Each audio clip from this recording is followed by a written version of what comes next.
இறை இயேசுவில் எனக்கு அன்பார்ந்தவர்களே, நம் ஜீவனுள்ள தேவனின் உயிருள்ள வார்த்தைகளை தினமும் கேட்பதன் மூலம் உங்களுக்கு நன்மையும் ஆசையும் உண்டாவதாக.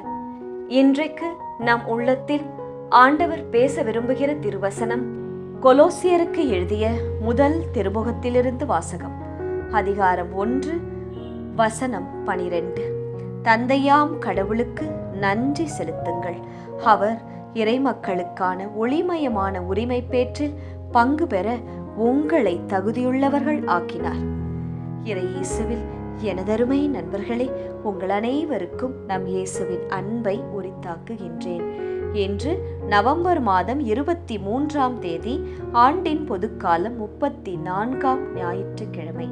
இன்றைய நாளில் தங்கள் பிறந்த நாள் மற்றும் திருமண நாளை கொண்டாடும் அனைவரையும் இறை இயேசுவின் அன்பும் ஆசிர்வாதங்களும் நிறைவாய் சேரட்டும். தங்களுக்கு பிரியமானவர்களை இழந்து தவிக்கும் நண்பர்களையும் இறை இயேசுவின் வியாகுல அன்னையின் ஆறுதல் போர்வையாய் மூட வேண்டுமாய் ஜெபிக்கின்றேன். நண்பர்களே, எப்படி இருக்கிறீர்கள்? உடல் நலமா? இயேசு இன்று உங்களை கஷ்டப்படுத்திய, உங்களை மனநோகப்படுத்திய யாரையோ மன்னிக்க உங்களை அழைக்கிறார், ஞாபகப்படுத்துகிறார். நான் உன்னை மன்னித்து இன்று வரை அன்பு செய்கிறேனே, நீயும் மன்னித்து விடு, உன் மனபாரமெல்லாம் நீக்கிவிடும் என்று இயேசு உங்களிடம் கூறுகிறார். நம் இயேசு அருள், இரக்கம், நீடிய பொறுமை, பேரன்பு, இந்த குணமெல்லாம் உடையவர். அவருடைய பிள்ளைகளும் அதே குணம் கொண்டவர்களாக இருக்க வேண்டாமா? என்ன சொல்லுகிறீர்கள்? சில நேரத்தில் மன்னிப்பு கொஞ்சம் கஷ்டம்தான். ஏனென்றால் நம் இதயத்தை இரண்டாய் கிழிக்கும் அளவுக்கு நம்மை கஷ்டப்படுத்தியிருக்கிறார்கள் பிறர். உறவினர்களோ, நண்பர்களோ, உடன் வேலை செய்கிறவர்களோ யாராயிருந்தாலும் சரி. ஆனால் மன்னித்து விட்டீர்கள் என்றால் உங்கள் மனபாரம் நீங்கிவிடும். அடுத்தது நீதி செய்வது, அது ஆண்டவரின் கையில் உள்ளது. அதை பற்றி நாம் கவலைப்பட தேவையில்லை. என்ன சொல்கிறீர்கள்? சரிதானே? இன்றைய முதல் வாசகத்தில் இஸ்ரவேல் மக்கள் ஒருமனதாக தாவீதை அரசராக ஏற்றுக்கொண்டனர். இதை முன்பே ஆண்டவர் கூறியிருந்தார், நீயே என் மக்களை வழிநடத்துவாய் என்பதாய். அந்த வாக்கு நிறைவேறியது. தாவீது கடவுளின் ஆசியோடு அரசாட்சி செய்கிறார். இதே போல உங்கள் வாழ்விலும் இயேசு நியமித்த நேரத்தில் அவர் கொடுத்த வாக்கு நிறைவேறும். தாவீதுக்கு நிறைவேறியதல்லவா, உங்களுக்கும் நிறைவேறும். தாவீதை போல நீங்களும் நம்பிக்கையோடு இருக்கும்போது தேவ சித்தம் உங்கள் வாழ்வில் நிறைவேறும். நண்பர்களே, 2ஆம் வாசகத்தில் பவுல் என்ன கூறுகிறார்? தந்தையாம் கடவுளுக்கு நன்றி கூறுங்கள் என்று. ஏன் நான் நன்றி கூற வேண்டும் என்று சிந்திக்கிறீர்களா? ஒளிமயமான உரிமை பேற்றை உங்களுக்கு ஆண்டவர் தந்திருக்கிறார். உங்கள் மேல், உங்கள் குடும்பத்தின் மேல் இருந்த இருளின் அதிகாரத்தால் இதுவரை இருக்கின்ற இருளான சூழ்நிலை, ஆசிர்வாதமற்ற நிலை, இவையெல்லாம் நீங்க போகிறது. சகலத்தின் தொடக்கமும் தலையும் ஆண்டவராம் இயேசுவே.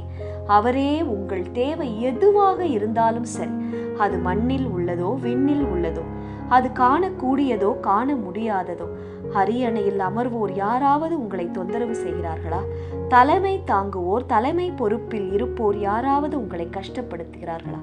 ஆட்சி பொறுப்பில் இருப்போர் யாராவது உங்களை துன்பப்படுத்துகிறார்களா, வேதனைப்படுத்துகிறார்களா? இல்லை குடும்பத்தில் இருப்பவர்களே அப்படி செய்கிறார்களா? யாராக இருந்தாலும் சரி, அவர் திருவுளம் பற்றினால், இயேசு உங்களுக்கு ஒரு விஷயத்தை கொடுக்க நினைத்தால் அது நிச்சயம் உங்கள் வாழ்வில் நடக்கும், உங்கள் கைவந்து சேரும். அதை யாராலும் தடுக்க முடியாது. அனைத்தும் அவர் வழியாய் அவருக்காக படைக்கப்பட்டன. சரி, இன்றைய நற்செய்தி என்ன கூறுகிறது? இயேசுவோடு கூட இருந்த கள்வன், அவன் பெற்ற மன்னிப்பு அவன் நம்பிக்கையை எடுத்து கூறியது. இதைத்தான் சிந்திக்கிறது நற்செய்தி. மரணத்தின் நிமிடங்களிலும் அந்த கள்வன் இயேசுவை ஆண்டவராக ஏற்றுக்கொண்டதால் வாழ்வு பெற்றான். உண்மையான மனமாற்றத்தோடு அந்த கள்வன் இயேசுவை நாடினான், அதனால் இரக்கம் பெற்றான். அதே போல உண்மையான ஒப்பு கொடுத்தலோடு இயேசுவை நாடுவோருக்கு எப்போதும் அவர் இரக்கம் பாராட்டுவார்.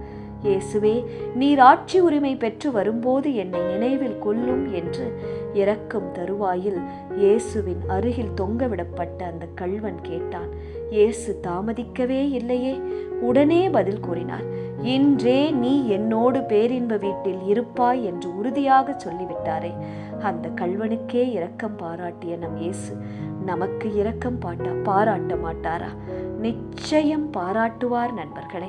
ஆனால் அந்த கள்வனைப் போல நீங்களும் மனமாற வேண்டும், இயேசுவை ஏற்றுக்கொண்டு ஒப்பு கொடுத்து ஜெபிக்க வேண்டும். இன்றைய திருப்பாடல் வழி ஜெபிக்கலாமா? ஆண்டவரே, உமது இல்லத்திற்கு நான் அகமகிழ்வோடு வருவேன், என்னை ஆசிர்வதியும். நான் அடியெடுத்து வந்து உன் வாயில்களில் நிற்கின்றேன். உமது வாசற்படியில் நிற்கும் என்னை பாரும் இயேசுவே. ஆண்டவரின் திருக்குலத்தார் அங்கே செல்கின்றனர். நானும் உமது திருக்குலத்தில் ஒருத்தியாக உம் ஆலயம் தேடி வருகிறேன். என்னை கண்ணோக்கி பாரும் இயேசுவே. எங்களுக்கு இட்ட கட்டளைக்கு இணங்க உமது பெயருக்கு ஒவ்வொரு நாளும் நான் நன்றி செலுத்துவேன். உம்மிடம் நீதி வழங்க அரியணை இருக்கின்றது இயேசுவே. அந்த அரியணையில் அமர்ந்து எனக்கும் நீர் நீதி செய்ய வேண்டுமாய் இந்த நேரத்தில் விசுவாசத்தோடு மன்றாடுகிறேன். உமது நீதிக்காக காத்திருக்கின்றேன். இந்த நவம்பர் மாதத்திலே யாரும் நினையாத ஆத்துமாக்களுக்காக ஜெபிக்கின்றேன். நித்திய இளைப்பாற்றி அவர்களுக்கு தந்தரலும் ஆண்டவரே. முடிவில்லாத ஒளி அவர்கள் மேல் ஒளிரக் கடவதாக. சமாதானத்தில் இளைப்பாற கடவார்களாக. ஆமேன். இயேசு கிறிஸ்துவின் பெரிதான நாமத்தின் நிமித்தம் ஜெபிக்கிறோம். ஆமேன். ஒவ்வொரு நாளும் உங்கள் உள்ளத்தில் ஆண்டவர் பேச விரும்புகிற இறை வார்த்தையை தெரிந்து கொள்ள ரோசரி பிரேயர்ஸ் சேனலை சப்ஸ்கிரைப் செய்யுங்கள். மேலும் உங்கள் நண்பர்கள் மற்றும் உறவினர்களுடன் ஷேர் செய்யுங்கள். நன்றி.